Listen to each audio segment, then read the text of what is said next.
هاي شاي، أنا جيهان حسام الدين ومبسوطة إني معاكم النهارده. شروق ومسار إجباري لا شخصيتين مختلفتين تماما. هو كده طبعا يعني ممكن شروق ما نفهمهاش من أول دقيقة، بس هما مختلفين. حاجة شروق اكتشفتها في نفسها بعد الولادة إنها عندها غريزة العطاء دي أكتر من ما هي متخيلة، وإن هي ممكن تبقى عايشة لناس تانية غير نفسها. في حاجة في الأمومة ليها علاقة إن في حاجة ليها علاقة بالتخلي عن النفس.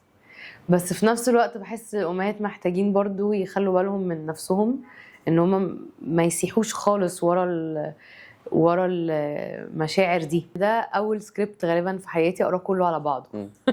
يعني انا قريت ال10 حلقات على بعض، ودي حاجه نادره وحاجه كانت عظيمه، وبلس ليا كممثله ان انا ابقى عارفه شايفه الشخصيه من الاول للاخر، وحتى واحنا كلنا كفريق مع بعض بنفكر وبنرسم الحاجات وكده، ان الحاجه اوريدي قدامنا، فتمام احنا عندنا رؤيه تامه للارك من بدايته لنهايه الاحداث. يعني مثلا انا نايمه فاتحه بقي، انا مش عارفه مصورينها يعني ما اعرفش شكلي طالع عامل ازاي، فبعدين والحلقات بتتذاع ايه ده الهبل ده.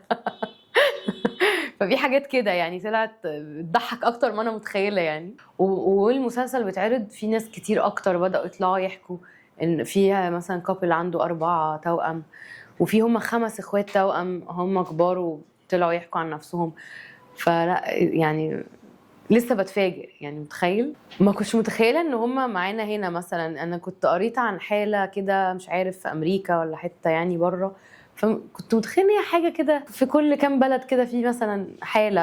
اتخضيت ان في مصر في كتير. شروق علمتني كتير على فكره. شروق علمتني عن الامومه، يعني هي حاجه انا ما عنديش فيها تجربه لسه ولا الجواز حتى. فشروق شويه ورتني لو مثلا هروح يعني هدوس زرار يوديني المستقبل كده مثلا، الحياة دي عاملة ازاي.